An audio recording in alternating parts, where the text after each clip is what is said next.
Hi, everyone. Welcome to another edition of Spotlight on CS Ops. I'm here with my co-host, Matthew Lind from the East Coast of the side. Hello, everybody. Great to see you, Jean. And today we have the absolute pleasure of talking with Victoria Barry. Victoria Barry's been someone who's been a massive advocate in the customer success ops space. This year, she's part of the Gainsight product board, and she's held roles at companies, or she's currently at BMC, but also held roles at companies like Boomi, and was also a consultant. And that's how actually I first met Victoria. And so great to have you on the show here today, Victoria. Welcome. Thank you, guys. I'm so excited to be part of the show. Yeah, Victoria, I have gotten to, as we all have gotten to watch, as you have just, become such a powerhouse in not only CS ops, but in helping others as they're wandering into the field, if you will. So I'm so excited to talk to you. But tell us how you wandered into the field, maybe. So many of us have interesting entry stories. What's yours? I don't think I wandered in. I think I stumbled in. Would probably be a better description. I was going for my MBA at Emory, going into accounting, and back in the day, electronic resume books were a thing. Because remember, we didn't have the internet or any of that back in. God, we're not going to age ourselves here. But anyway, SAP America found my resume in an electronic book, which is probably a huge Word doc if you think about it. It's probably very fancy at the time. It was just cutting edge. It was the cutting edge, a big Word document. But yeah, so they found me because of my accounting background, and they basically sent me through boot camp, and that's kind of how I got into IT. And then I went through the IT route doing SAP America, Informatica, and kind of started stumbling into change management. And then while at Informatica, my VP at the time bought this new product on the market called JBara. And we were the fifth customer, and I started, playing, and he said, see what you can do. So started playing with JBara. We implemented JBara. As you all know, it is now called Gainsight. 10 or 11 years later. I think, so that's kind of, I've gone from IT or configuration to operations just by stumbling around, but I've always had a process focus, because even out of undergrad, I did internal audit, which focused a lot on process efficiency and fraud avoidance, like looking at processes and how do you avoid fraud, potential fraud. So process has always been in my blood. So it was like a natural stumble from IT into process. That's a very unique journey. I wonder. So JBara, what year would you guys have, like, was that 2013 or? God, we were the fifth customers. So what was their first year? Yeah. That's amazing. I mean, literally customer number 5. I got, I'm one of the few fortunate ones. I got the white glove service, like every configuration. I had somebody on the phone walking me through. So, it's like being that early on, you get white glove service. So it's kind of how I learned Gainsight, is by watching somebody else configure it. That's awesome. It's funny because when those of us who are maybe more familiar with the tooling, especially go back that far, when you poke around in Salesforce, it was a Salesforce app at the time, or Force.com app, and you see JBara sometimes still in some of the object names and stuff. And I for a time, I didn't even know what that was. It's a really odd name for this object. That's sort of tucked away, but you were there. It's so interesting to me. You will see tables that start with JBX, I believe. Those are JBara tables. Okay. Wow. Okay. It's amazing. And you mentioned that you did an MBA. We should have like a board or something, Matthew, about like all the counts for like which degrees people have that led to CS ops. There's been a couple. I've got an MBA, and then there was someone else we had on the show. Sarah Miracle had as an MBA as well. But out of curiosity, once again, not an MBA holder here. So thank you all for tolerating me and my BA. Out You of know, curiosity, what was your bachelor's, Victoria? Did you? so I did a bachelor's BBA Oh, in business. accounting with a Yeah. concentration with accounting. I got out of that and realized I don't like accounting. So I graduated with an accounting degree, realizing, oh, I don't love accounting. So that's when I went into internal audit. And with internal audit, accounting's like, well, at the time, I mean, we still did paper. We had one laptop per team. Um, there I go, aging myself. So yeah, you do 10 to 15% of your audit is financial. Everything else you start looking at process. And that was kind of my step into process design, really. Through that. And then again, I stumbled into MBA program because my parents were like, you know, if you go straight through, we'll help you. And I was so burned out from undergrad, I only applied to one school. And because I was already there and I had a lot of connections with a lot of the professors, I think I just got lucky. I don't think I get that lucky now, getting in. And they deferred me for a year, and then I deferred them for a year because felt like I wasn't quite ready, and then I went back. There was So quite a dance here of who was going to court whom when it came to your education. no, I mean, like I said, I got lucky. The professors wrote some really good recs. I got in, but they really felt like for the business program, you need some real life experience. So I got accepted, but they said you get accepted, but not for this year, but a year after. Go work somewhere, go figure your life out. And then doing that, I wasn't quite ready to come back yet. Awesome. That makes sense. That makes sense. So I want to click on this process orientation or process focus that you have, because as you know, a lot of times in CS ops, we might be branded as the administrators of the customer success platform or something. But I have a personal belief that the process comes actually before the tooling to Yeah. know what, and then the tooling just brings that process to life. So how do you build a process, initiate a process, clarify maybe a process that everyone's doing, but it hasn't been documented? What is your process on process? My process on process is to document it. So one of the things I do when I first jump into a new place is I meet with many CSMs or different type of roles, CSS, technical, whatever, and have them walk me through a day. It's the same stuff Jean and I did in consulting. Like, walk me through your day. What do you do to kind of try to figure out what the process should look like? And then once I kind of see it, I put my lens on it and I walk in with a proposal. And then you get the right people in the room, and I seldom walk out with the same proposal. It's all about having everybody in the room contribute and drive what the process should be. I think where we find the pitfalls is when we feel like what we propose is what should be implemented. It is really just a starting point for discussion. Because just because we've done it somewhere else doesn't mean it's going to be the right fit for where we are today.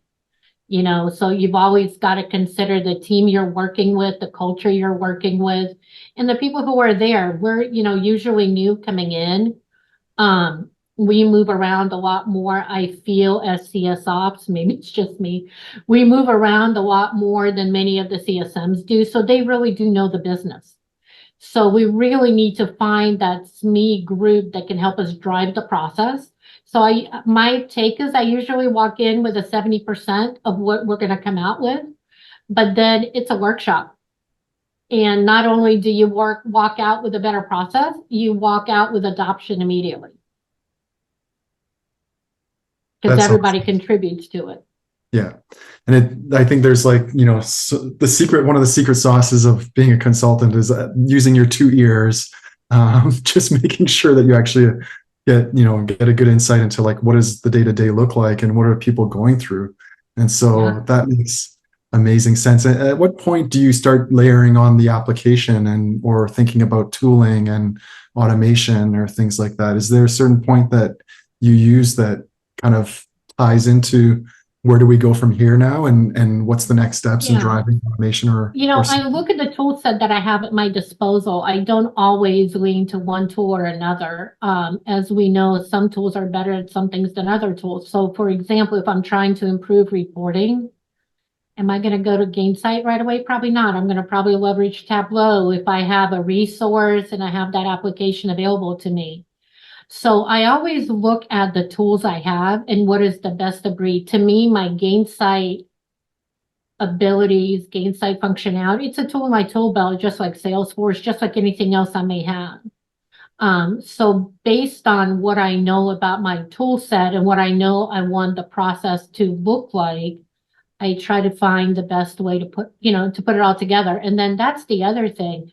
You do a business workshop, but then you'll kind of turn around and do a technical workshop with the technical team and say, okay, now here's my requirement.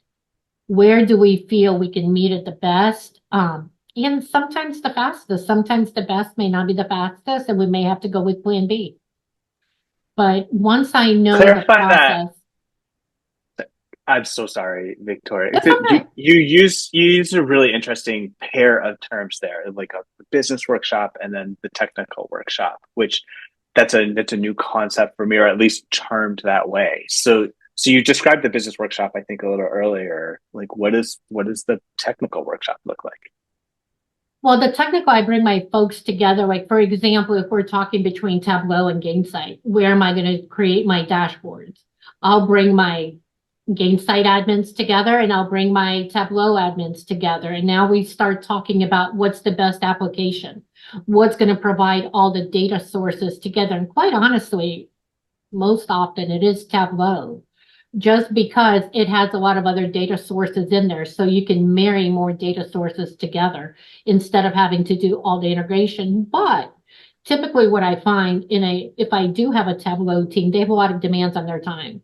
So depending on the complexity, even though Tableau may be my solution of choice, and if I can still get it done in Gainsight fairly easily, I can probably do it faster because I have a Gainsight team focused on Gainsight. I may choose Gainsight, but that's where I bring the two teams together. And it's usually one or two people. It's not massive teams. It's like, okay, guys, where do we want to do this? They want it by X date. Where do we feel we can satisfy the requirement? Now, I do bring my technical folks into my business workshops as well, because, the further I get from the system, the more I have to rely on my technical team to be like, keep me honest. And I'll actually say that to them. I'm like, before I commit you to anything or before I lie here in a meeting, keep me honest. Can we still do this? Has this changed? Because, I've been away for about 1.5 years from true hands-on, and I always, I bring my technical team with me. Again, not 10, 20 people, one or two, but. I really, really like that, because I think that's where you get true collaboration, right? Like, you're bringing people together. You're not going to deep dive on the technology in a business meeting, but at least they can hear each other. They can understand, okay, this is what's coming out of the business person's mouth. This is what this driving their concerns or driving their outcomes or driving where they want to go. And so once you get to the technical side, at least it adds so much more breadth and color to that conversation. But I agree with keeping them separate, because sometimes the technical stuff gets a little too technical, and the business doesn't want to be involved in all the nuts and bolts and stuff like that. So I really like that. Oh, go ahead. I was just going to say, it sounds like you're kind of building layers of a cake. And so I like how you're thinking kind of systematically about building those layers and adding value that way. And sorry, I was just going to say it's important to bring the Gainsight team to the process meetings, just because if the business wants something that we can't just meet the way they want it, it's important for them to hear the conversation. So if they have to create a different process, they can still satisfy the business need. So I really try not to play the broken telephone game. And if I can, if the time zones align, bring the folks into the conversation. Mm-hmm. Do you see your role, like, do you play mostly like a program manager kind of role, or how do you see your, like, in what you just described, sounds like you're the quarterback, or maybe a timely reference here for Super Bowl, but But is it like, how do you see that? How do you see your role in that area or that world? Partly as a quarterback, partly there to ask the right questions because I still know enough about Gainsight to be super dangerous. And I know the pitfalls sometimes. So I ask the questions, but I let my technical team lead the discussion. But I'm there to put the guardrails in place of what's possible, what's not, and raise my hand when I'm like, okay, now we need to start exploring something else. Because unless I'm wrong, we're not quite able to do it in Gainsight. Mhm. So we need to leverage other teams. So I still kind of come in and play that role. I also don't want my team to ever be the guys to say no. I would rather be the one to say no. I want them to be the heroes. I want to be the bad guy. So if the business is asking for something that it's just almost near impossible. I mean, yes, we can do a lot in data designers. We've all seen those crazy data designers that, we've built and that takes like a college degree to read through. We've all seen those. And if I can avoid them, I will. So I'd rather be the bad guy instead of having my team members come in and say no to something. I'll play that role. I like that. That's valiant of you to, be the bad person in the room. Victoria, I hear you interacting with a lot of stakeholders. You've referenced your customer success team, your data team, the people on your own team in customer success. So give us some of the best things you've done to nurture, foster, and build those relationships. And I'm thinking about it especially in terms of what you said a little earlier, which is that sometimes CSOps folks move around, or it's very common for a CSOps person to be new to an organization and just have to plunk down and figure it out. So what's your recipe there? Something my mentors and my current supervisor encouraged me to do, and I fought it for a little bit, but because I'm super shy, but one-on-one meetings. And those one-on-one meetings have nothing to do with business. Yeah, we all kind of diverge towards the business discussion, but schedule those one-on-ones. It's funny if my VP listens to this, he'll probably be laughing. He told me when I first started, he's like, I really need you to set up all these one-on-ones. And, me being shy, my husband calls me a shy extrovert. I want to be around people, but I don't want to talk to anyone. I just want to be sitting in the center. So I avoided setting up those meetings just because I'm good if I have a topic, but if I don't have a topic, chit chat is just hard for me. And on the third time, he's like, if I mentioned something a couple times, you may want to follow through. And I'm like, okay, fine, I'll follow through. And I think when you start connecting people, especially now, since we're all so remote, that builds those relationships. And then people come to you and are like, okay, I have a crazy idea. I mean, I get pinged on my teams a couple times a day going, so crazy idea, what do you think? Or any idea how we can try to do this? And that's where some of the collaboration starts. It's getting pulled into those brainstorming, impromptu discussions that people feel comfortable coming to you versus, oh, I've got to go set up a meeting to talk about process XYZ. It's more of, oh, I just spoke to her. Let me ping her real quick. So it's opening those doors of communication and just being open whenever and available. I really like that. I think having those conversations, especially like, as you mentioned, we're all remote. We went through COVID. Maybe we're still going through some of it. I don't know. But having that personal connection, even though you might be on complete other sides of the world, is so critical to the work environment that we work in. And I really like some of your tactics, right? Like just set up calls, like talk to people. Don't be too shy. Try to get out of your shell, maybe just to. It's hard. It's hard. I have to force myself, the first few times after you get in a rhythm, the person, it's not as awkward. Yeah. But if you're like me and it's like having a root canal to do chit chat. I'm never great at it. You have to get out of that and you have to put yourself out there. And I think I don't know if this is how you see the community, but you're a very active person in the community. Like you talk a lot on Slack, or you reach out a lot on Slack. You're on the Gainsight community.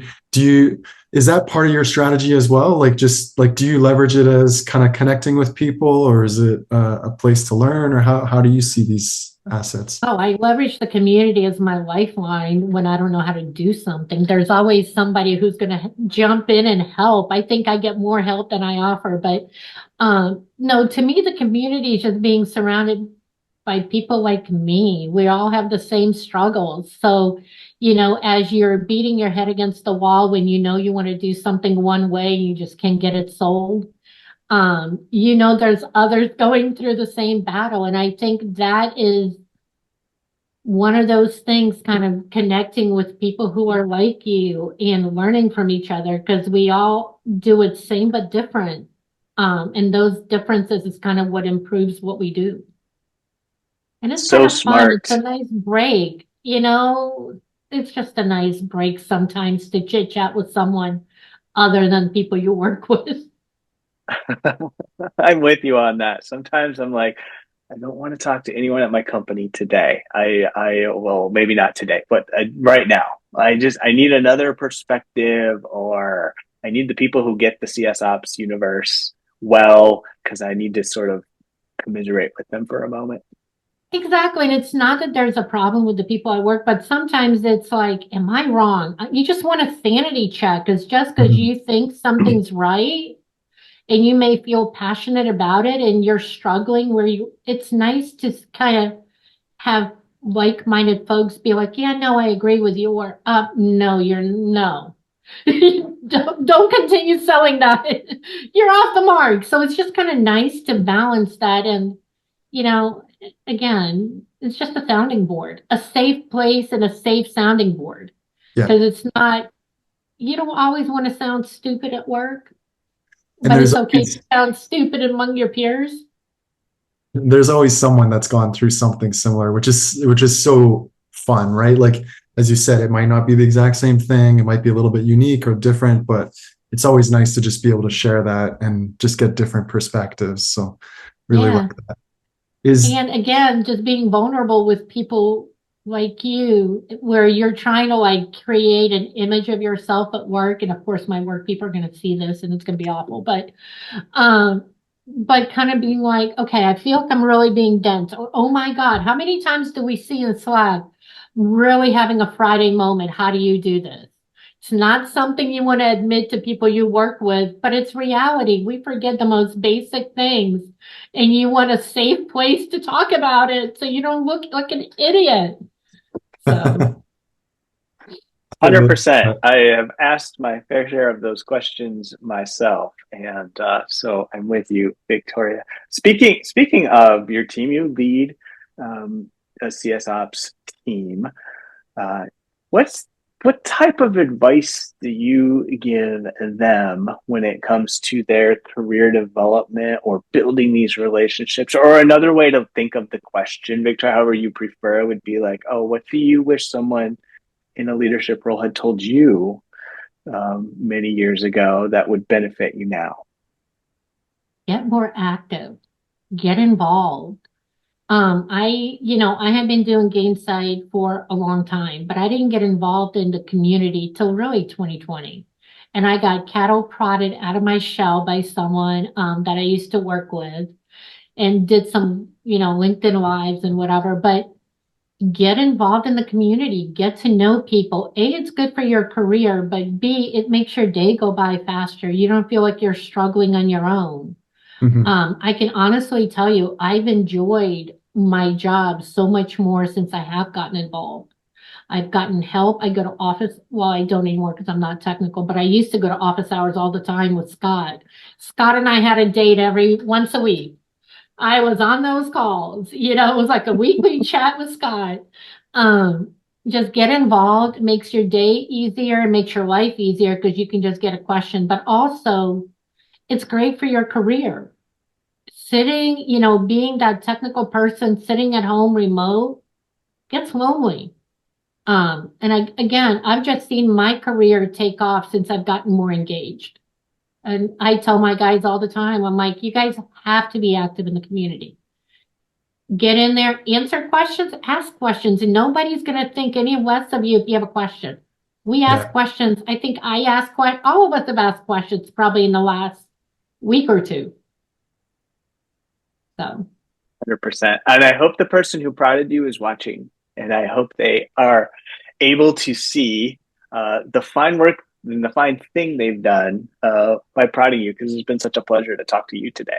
thank you. It's been an awesome experience. I love that you guys have kicked us off. It's so like it's another one of those things where we get to know each other on a more personal level by watching this. Maybe we should do a round table and get a group of us. That's a great yeah, idea. no, this is great. Just another way to connect to each other because we are remote. And sometimes all we see is a quick little message in Slack. Like I always have my Slack open to see what's going on. Well, thank you so much, and really appreciate the ideals here. I think like that's the exact game or the focus that we really wanted on this was just to drive, a bit more conversation and a bit more sharing, and so others can get to know each other, and hopefully the community can get to know, a little bit about you a little bit more. So when they're engaging with you, they know a little bit more about who Victoria is, where you come from, and how you got here, and sort of, what makes you tick. So it was a real pleasure having you on. Thank you again for joining us, and hope to see you again soon on the community. Thank you guys for this opportunity. Thank you guys for hosting this. This is great. Keep doing it. Get more folks in here and keep doing it. Thank you. All right, y'all heard it. We'll have as many guests on as we can take, and with Victoria as our inspiration. It's so great to talk to you today, Victoria. Thank you guys. Have a great day.